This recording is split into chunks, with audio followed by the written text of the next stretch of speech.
Welcome to the Her Story Circle podcast, the podcast that brings you the extraordinary tales of everyday women who are changing the world.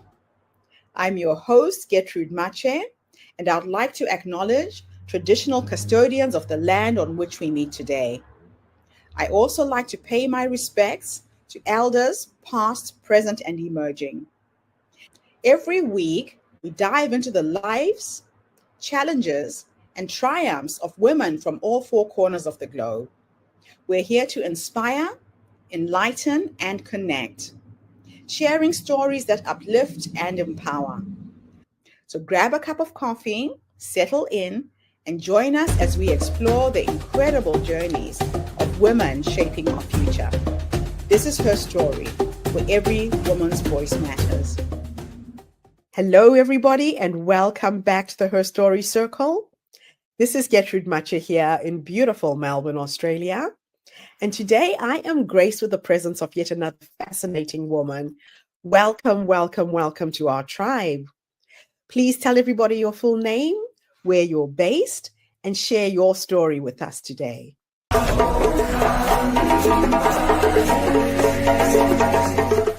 Hello, and my name is Jenny Brockis.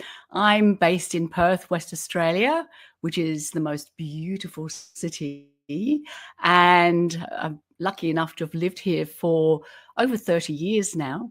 So I'm here because my husband brought me. And the reason I'm here is because I'm a doctor and I care deeply about people. My story begins probably back in the UK when I was a young girl.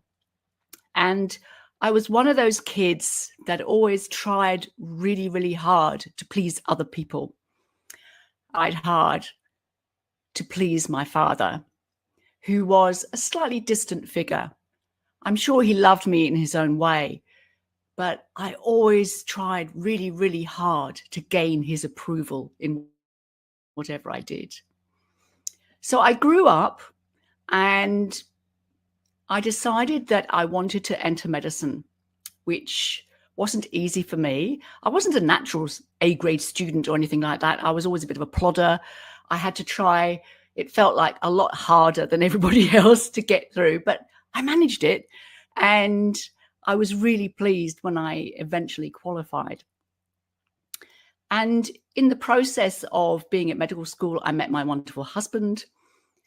We've been together now for a very long time. I'm not going to tell you quite how long because it is a very long time. And we have two beautiful, and I made an extra one there, two beautiful children who are now young adults with their own partners. And I guess my story continued by the time we migrated to Australia. And I then had the opportunity to set up my own group medical practice, which was something that I'd always aspired to. You know how you sometimes have a dream that you're going to be able to do something really special? Well, my dream was to set up a medical practice that would provide an exceptional service of care for those people that I was privileged enough to look after. And that happened, it manifested, which was amazing.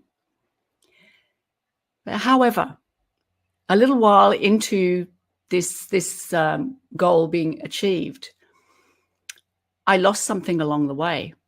I lost sight of who I was as a person because I was trying so darn hard to please everybody, including my dad still. Never feeling that I was doing enough, never feeling that I could relax, never feeling that I could actually be truly me, that the wheels started falling off. And being a bit of a perfectionist and a high achiever, I just ignored all the warning signs that indicated that things weren't quite going to plan anymore. Until the day that I collapsed physically in a chiropractor's office. I'd gone to seek treatment for some chronic neck and shoulder pain that I'd been having for months. And when I came to, I was horribly embarrassed. I felt really stupid. I picked up my bag. I went home.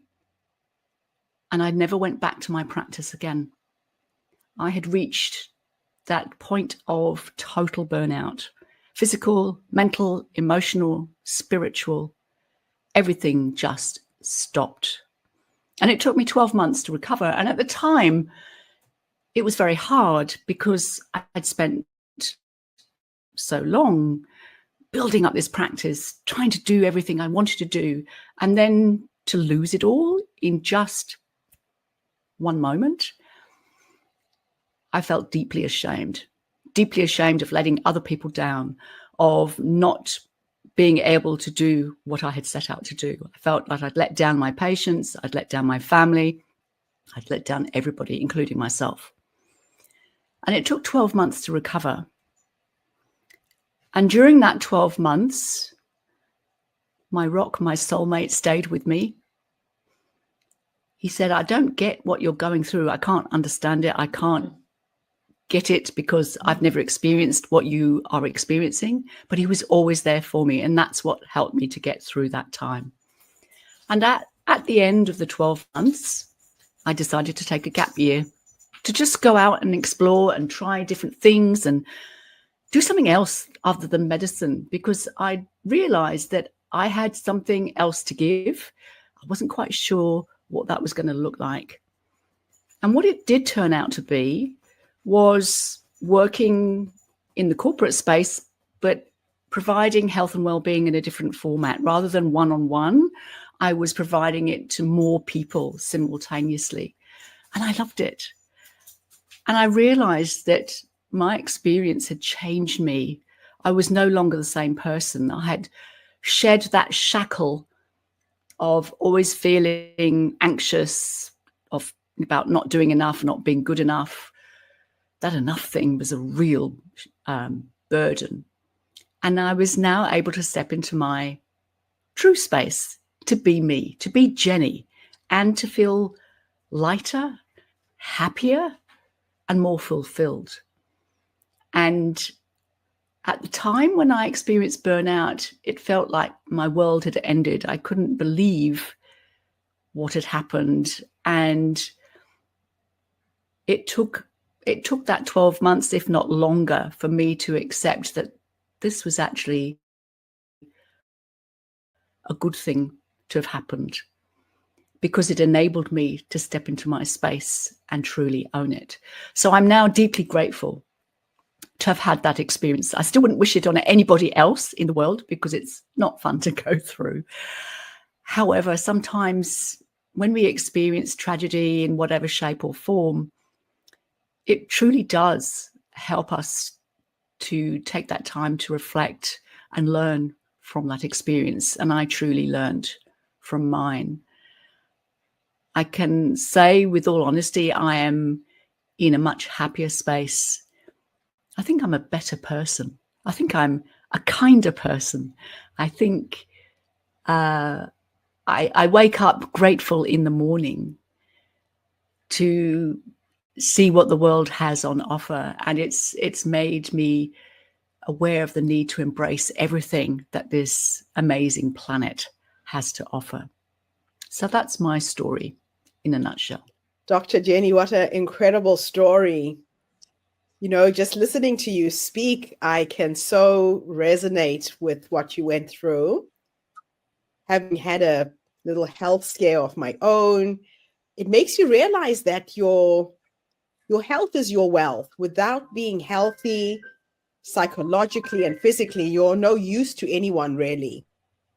And a lot of times we're so driven as women to work in our businesses, to achieve, we forget to look after ourselves.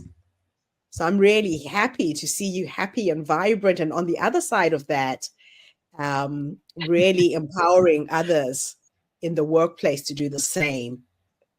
So your focus on lifestyle medicine and high performance came out of all of this. And it was a pivotal moment that has directed you towards this field, correct?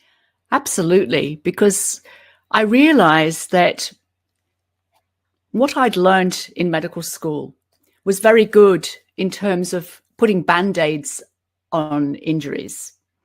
So whatever the injury was, whether it was a physical injury or an emotional injury, I had the tools, I'd learned the skills on how best to apply a band-aid. I didn't really get down to the nitty-gritty of what had led that person to sustain that injury in the first place. And lifestyle medicine opened my eyes to the fact that the big reminder, the big aha is we're human, we're people. And as people, we have basic needs to be loved, to be cared for, to feel the different emotions that we have, and to experience life in all its different facets. And for me, it just seemed a logical step to embrace lifestyle medicine, because it's all about empowering the other person to take charge of their own health, rather than me sitting in my consulting room saying, I am the doctor. I know what's right for you. This is what you need to do. No, it's about, tell me what you're experiencing, what you're feeling, what do you think has led to this? And then to explore what could assist them to recover and regain their full health. And that might be a variety of different things. But the focus isn't on what I know to tell them. It's about what we can learn from each other. And I will support them in their journey as they recover. So that's the big premise. And it's all about prevention first. How do we keep ourselves well? How do we put those things in place that we know intuitively are good and important for us, but we don't always do because we make excuses or justify why we don't do them. And we say, oh, I'm too busy, I've got this on, and et cetera, et cetera, et cetera. So it's about understanding what drives us and what really motivates us, and getting really digging deep into our why. Why do we do the things we do, especially if we don't think they help us? Yeah. And I'm very guilty of this. I've developed so many bad habits over the years, and I keep having to challenge myself. Say, Jenny, that's probably not a great way of managing this particular situation, but it's, being creatures of habit, we go back to what we've learnt or taught ourselves to do. And it's really hard to shift, really hard to shift our mindset and choose a different path. So in your bio on LinkedIn, you mentioned helping people go from good to great.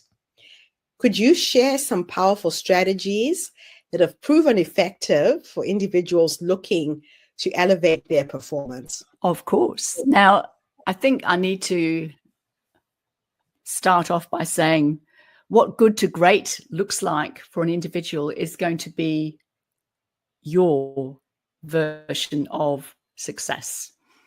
And it's not necessarily that you're going to get a higher paid position, that you're going to have lots of material wealth.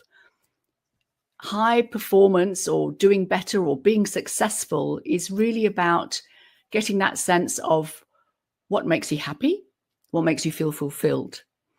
And so to go from good to great is understanding the obstacles that we put in our own way that can trip us up. And these could be just ways of thinking or ways of doing that we know aren't the best, but we haven't learnt a new strategy. So for me, it's about the self-care piece first, making sure that we do actually look after number one, because this is what provides us with energy. We run around being busy all day long, but busyness does not produce success on its own, because busyness is just going to put you more at risk of burning out or getting a stress-related illness of some sort. So it's about recognizing that being an energetic being, we need to restore, replenish, and top up our energy every single day. And so the strategies here are the things that we already know. It's the things like eating really healthy food, doing enough physical activity, getting enough sleep, and managing our stress so it's not impacting us too much. But the biggest strategy, I think, that is often overlooked when it comes to making sure that you have sustainable energy for not just today, but for every day, is to make sure you get enough rest. And we're not very good at doing rest because we see it as a waste of time, or we could be doing something else, or whatever thought bubbles up into our heads, forgetting that rest is essential because our energy is elastic, and you have to think of it like an elastic band. If you need to step up to do something more challenging, more difficult, you need a little bit more elasticity in your system so you can do that. And that's fine. But you can't keep yourself stretched all the time, because eventually that rubber band will snap.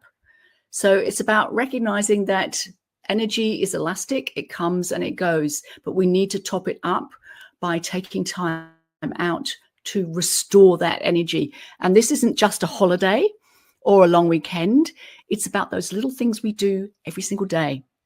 And this could be something as simple as taking a lunch break, because I talk to so many people who say they never stop for lunch. And I'm thinking, why not? Why don't you stop for lunch? How come you've got so much going on in your day that you can't stop to nourish your body? It's about remembering that we need to take a little break in the morning and in the afternoon. We need to take a little break when we get home from work, just to chill and be still for 5 minutes. And it's not about lounging about, not doing anything. It's just taking that little mental breather. And one of the simplest ways of doing that, especially if you're busy at work, depending on where you work, of course, is if you're in an office and there's a lovely big picture window nearby, you look out of that window and hopefully you'll see some nature.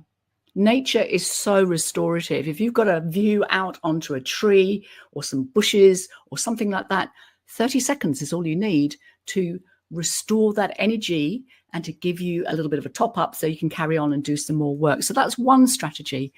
The other strategy, I think, for higher performance and doing really well is to be really, really clear about why you're doing what you're doing. It's about that sense of purpose, because unless you have that clarity, you're going often round and round in circles, chasing your own tail, looking like you're producing lots of stuff, but you're actually not going anywhere. You haven't got a specific direction. So having that clarity avoids what is called that unproductive busyness and allows you to really focus in on what matters to you. It allows you to work to your strengths.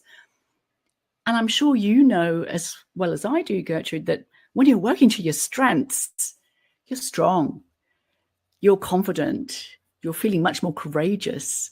And more than that, you want to work with others, because we work better with other people. We don't achieve success on our own. We always need others around us. And so having that clarity of what you stand for, where you're going, having that direction is great. Wow, those are some really good practical tips. And they sound so obvious, but they're not. A lot of times the things that are so simple and in your face can be missed in terms of getting yourself in a position where you're looking after your health and wellness. So how do you approach helping your clients to gain clarity around their goals and understand their strengths? And what tools or methods do you find to be most effective? I like the website viacharacter.org, which is a very simple online tool where you can easily identify your top 5 strengths. It only takes about 10 minutes to do. It gives you an immediate printout. And I think it's useful to do that once or twice a year, just to check in, because we tend to think that we know what we're good at. And usually we're right, but sometimes we can surprise ourselves by learning that we're actually good at some other things as well. We have these unrealized strengths, which we can also start to use more of if we have the opportunity. So that's where I would often take people. I take them to viacharacter.org. And I think we learn so much more about ourselves when we undertake these type of surveys. Sometimes it's just reassurance that, yes, we're okay, we're doing things all right. And sometimes we learn something from them as well. Fantastic. I found it and I'm sharing it at the bottom of the screen. So if anybody out there wants to do an assessment to see where you're at, there's a very useful website for you to start. So you talked about sharing what science reveals works best. Yeah, so we're talking about the science of high performance. You've talked about sharing what science reveals works best. Could you discuss a couple of key scientific findings that have significantly influenced your approach to coaching? That's a very big question, actually, because there are so many. I think the one that I like is, I think I've gained a lot of insight as to how coaching best works, mostly from positive psychology, because positive psychology is, again, similar to lifestyle medicine in that it looks at what keeps people well. What are you good at, rather than looking at what's wrong with you? So the studies that I like have shown that mindset is something that we have and can mold or change depending on what our needs are. So I think a lot of the scientific studies indicate that we have a whole raft of different mindsets. We tend to often think we've just got one, but of course we've got lots of different mindsets because it's domain specific. So you might have a mindset around your ability to play a musical instrument, and you might have a different mindset when it comes to doing something like chemistry or mathematics.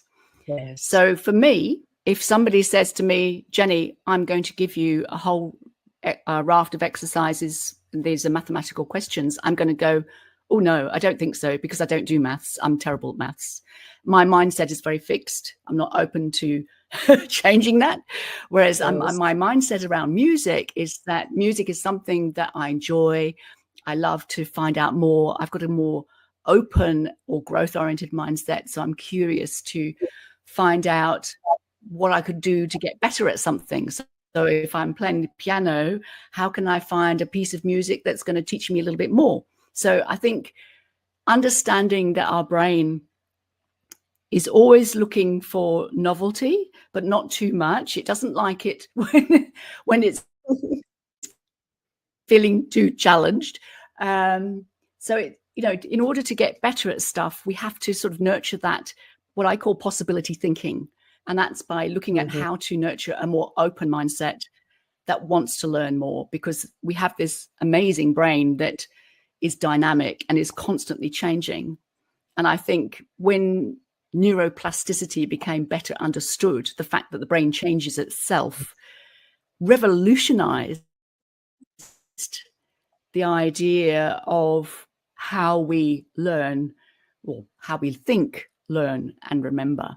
Yes. So the studies that have shown us how to enhance this plasticity with curiosity and a willingness to embrace failure have been revolutionary for us. So let's talk a little bit about implementing change. Now, change can be challenging. How do you support your clients in implementing the necessary changes to achieve their desired outcomes, especially within teams and organizational settings?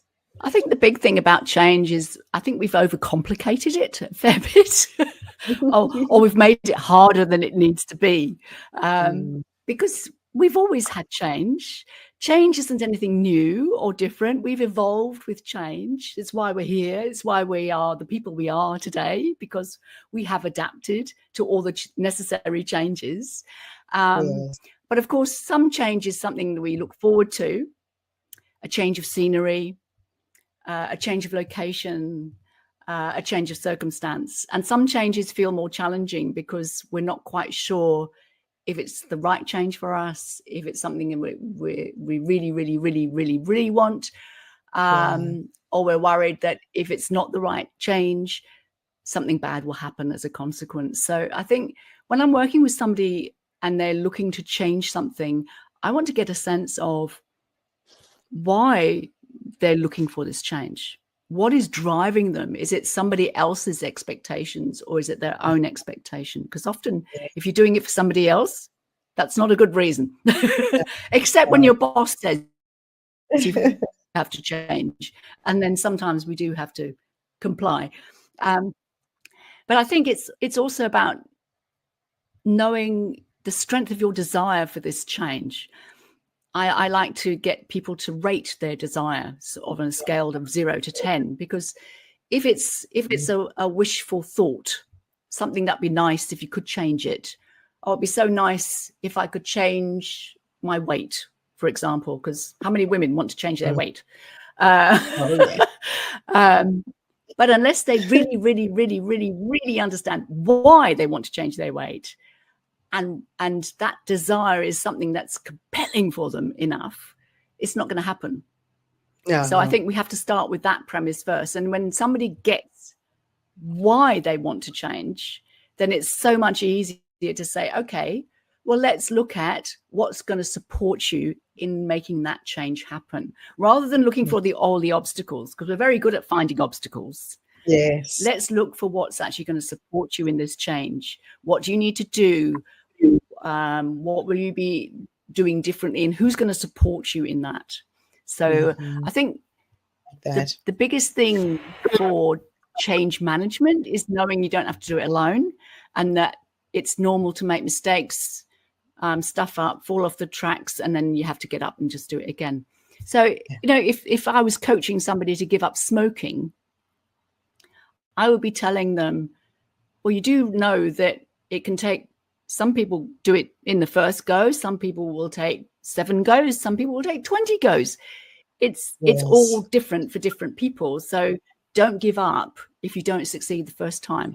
And that's why starting off with the strength of desire matters so very, very, very much. Balance and happiness. You emphasize the connection between great work and greater happiness. So you emphasize the connection between great work and greater happiness.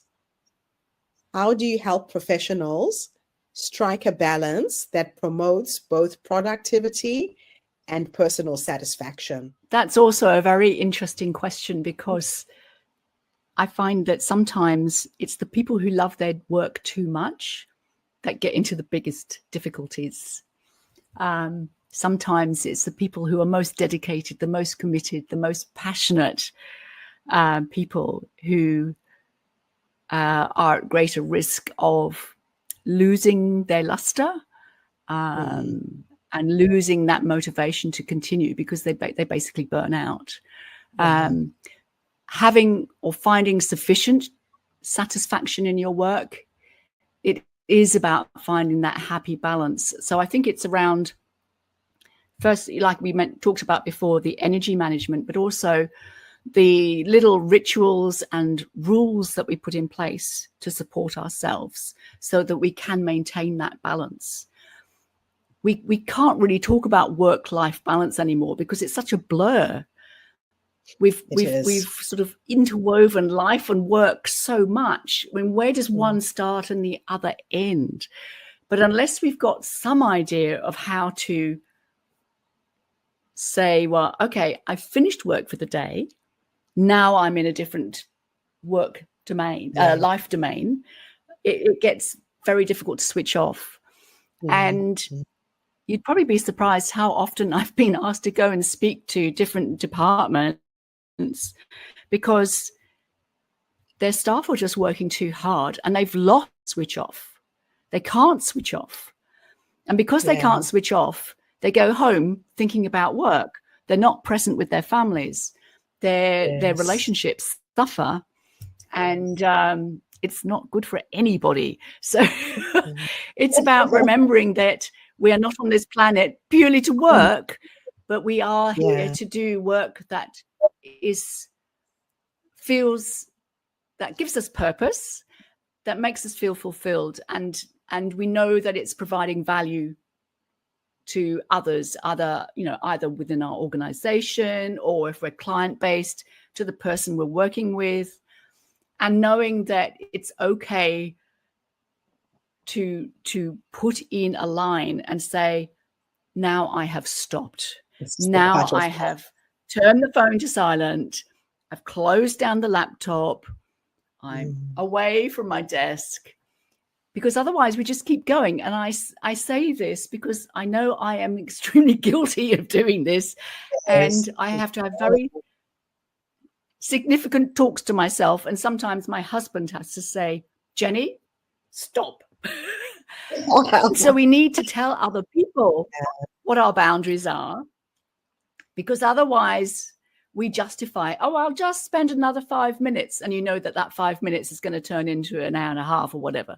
So in order to sustain that satisfaction and the joy, it's about finding the way to keep it manageable and sustainable for the longer duration. Because I think most of us start off in our careers or professions, with an idea of where we see ourselves in 5 or 10 years' time. Yes. And hopefully, if we have that vision, that is a happy vision, not a burnt out, exhausted vision where you think, I'm ready to retire or leave or go and do something else. So yeah, it's not an easy process, but I think we have to remind ourselves of how to do it. So my last 2 questions are going to be a bit of a time experiment. I'm going to teleport you into the past and go and have a conversation with the younger you. If I could take you back to the beginning of your career, and you could go and give yourself 3 nuggets of wisdom based on what life has taught you up until this point, what would those 3 nuggets of wisdom be? The first one would definitely be that I am enough. I am enough. I don't have to work just to try and meet somebody else's expectations. I can be fully me and do what I enjoy and do it well. So I am enough. The second nugget would be, I don't have to worry so much. Anxiety has been a major player in my life for many, many years. And I hadn't appreciated just how much of an impediment that was. I just thought it was me. I just accepted that I was always incredibly anxious about what I was doing, where I was going, and that chews you up from the inside. So I would be telling myself, let go of all that anxiety, because anxiety is really a form of fear. I had no need to be fearful, so I could let go of that fear and let go of that anxiety. And the third nugget would be that treasure every moment you have with the people that you love the most, because they are your reason for being. They are the ones that provide you the greatest happiness in your world.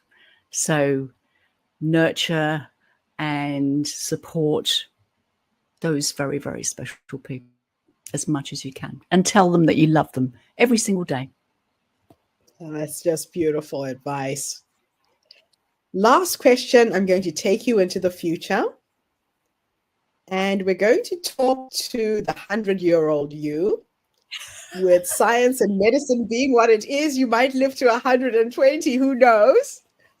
But we're going to go and have a conversation with the older you. And what would you say to this wise woman as she sits in her rocking chair, surrounded by her children, her grandchildren, her great-grandchildren, her dogs, and her cats?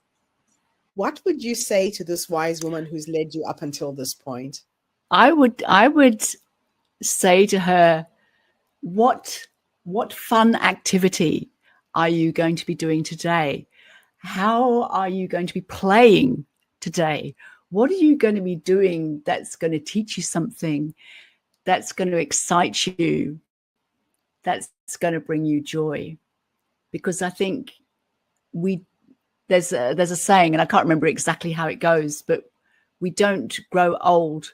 I'm going to get this completely wrong. We grow old when we stop doing.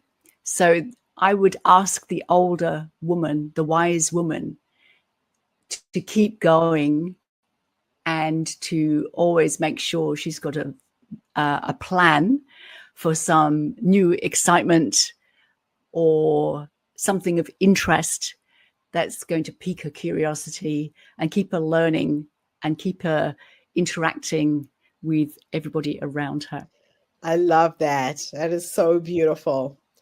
The other reason why I love to ask this question, Jenny, is that a lot of women don't realize that that wise woman is already in us. She's already guiding us. We have to trust that inner voice, the little whispers that go left, go right, say yes, say no. She's already inside us. And sometimes we have to tap into the energy of who we are becoming. So thank you so much for coming online and sharing your amazing story with us. I have your website showing on the screen in case anybody out there is needing support within their organizations to bring about balance so that work can be fun for your employees. Thank you so much, Jenny. It was wonderful meeting you. It was wonderful to meet you too, Gertrude. Thank you so much for having me on your program. And thank you to everybody who's tuned in today. The Her Story Circle is attracting some phenomenal women, sharing their stories to uplift, energize, and empower you. So tune in again tomorrow when I interview yet another amazing guest. In the meantime, have a fantastic day, morning, or evening, wherever you are in the world, and bye for now. Thank you for tuning into the Her Story Circle podcast. I hope today's story has inspired you to believe in the power of our stories and the difference you can make in the world when you use your voice. I'm Gertrude Mache, and it's been an honor to share this space with you, where voices from all walks of life come together to weave a rich tapestry of diverse perspectives. Don't forget to subscribe, rate, and review our podcast to help us share these stories with more listeners. Follow us on social media by looking for the Her Story Circle podcast for more updates. And join us tomorrow for another episode filled with courage, resilience, and empowerment. Remember, your story matters, and together we're building a stronger, more inclusive world. Until next time,